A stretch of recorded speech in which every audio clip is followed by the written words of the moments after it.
Hello, everyone. Welcome to Wareham, Massachusetts. I'm Robert Marcello, along with Chris, Lucy, and Lyle Goldstein, here for this newest edition of Hawk Talk. The Harbor Hawks tonight, unfortunately, unable to pitch very well and also not hit very well, as they unfortunately lost tonight, 10-6. Chris, the pitching tonight wasn't so good. Yeah, Brett Schell's got his first start of the summer, and he was leaving pitches up. That's something Coach Gassman wanted him, or Coach Korn actually, and he had been working on, has just been throwing strikes. And early on, Schell's just not really able to do that. His pitch count got up. They needed him to go long today. He just wasn't really able to foot the bill for the Harbor Hawks today. Got roughed up a bit as well. Wow, so in the top of the ninth inning, the Harbor Hawks just looked dead out to right, just not very good, but then they were able to score a couple of runs, being able to respond really well. If you're a coach, how do you feel about that?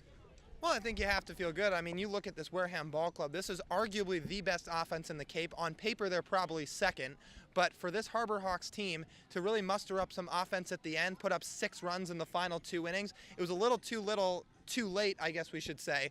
But still, it has to be a momentum builder going into tomorrow. And I think it's highlighted by Brady Lindsley, a 4-hit day along with a walk, reaching base 5 times. His best game of the summer, no doubt. And for the Harbor Hawks, again, this is some confidence that they can take into tomorrow's ball game, looking to push their way a little bit closer, try to make any final run at the Gatemen toward the end of the season. Our silent reporter, Dani Terzer, spoke to Coach Gassman after the game. I'm here with Coach Gassman. Coach, this team has a little bit of an injury bug right now. How do you deal with the changing roster with new players coming in? Well, you know, you said, and it's not just us that are dealing with it. Everyone's dealing with it right now. And that's kind of part of the Cape at the end. There's some nagging injuries and some guys have to get shut down. But we're just doing the best we can. The guys are still out there fighting. I think you could tell that by the last inning. They're still trying to score. They're still trying to win. So we just we got to bring some new players in.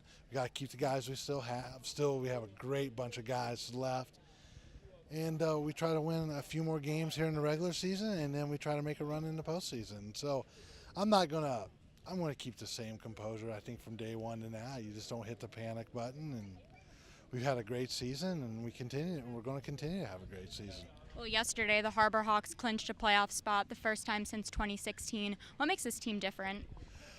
Well, it's always a hard question. I don't really know how to explain the dynamic of winning and losing up here. It's just, I know one thing. It's very fine, and I think I tell you that all the time. It's very fine. So I don't know if we're much different. I do know that this team really like each other, and I know they really play hard. And you know, last year's team, you know, they did the same thing. It's just they lost a few more games. That's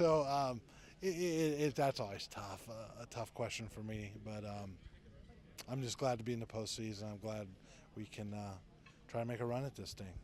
This team's record against both Falmouth and Wareham this season is 2-4, both of those potential playoff opponents. What do you guys need to do to have more success against these guys? We need to play better, and I know that's kind of a cliche answer, but we got to play better. They seem to kind of have our number, but and I don't know what it is, but I know we don't play well here.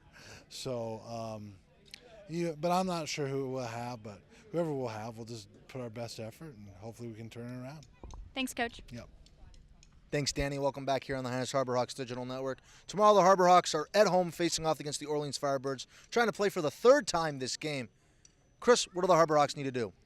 They just need to remember how good of a ball club they really have. They need to play like they played in the top of the 9th inning, where they plated those 4 runs, where they clawed their way back from a 10-2 embarrassment to a respectable 10-6 loss. You don't want to lose to a top team in your division, especially when you're trying to win the division yourself. But the Harbor Hawks still pulling this game together nicely and showing the entire Cape that they're not a team that's going to roll over. And the Firebirds are in a tough stretch these last couple games. They lost to Wareham by 9 runs before tonight, where they lost to the Rooster Whitecaps to, at the moment, lose their playoff spot, the 4th place spot in the Eastern Division. So that ball club is reeling right now, and I think Hyannis has a big opportunity to capitalize on that and pick up a win. Wow. Yeah, I think it's just they're going to need to pitch a little bit better, like we alluded to earlier, but also score early. And we've talked about that so many times this summer, that they're so much better off playing out ahead than from behind. And we've said this too. I know that sounds like an obvious statement, but you look at the numbers, and they're 15-3 when scoring first in a ball game. So getting out to an early lead tomorrow is going to be their key. It sure is. Well, thank you, everyone, for listening, and we'll see you tomorrow at home against the Orleans Firebirds.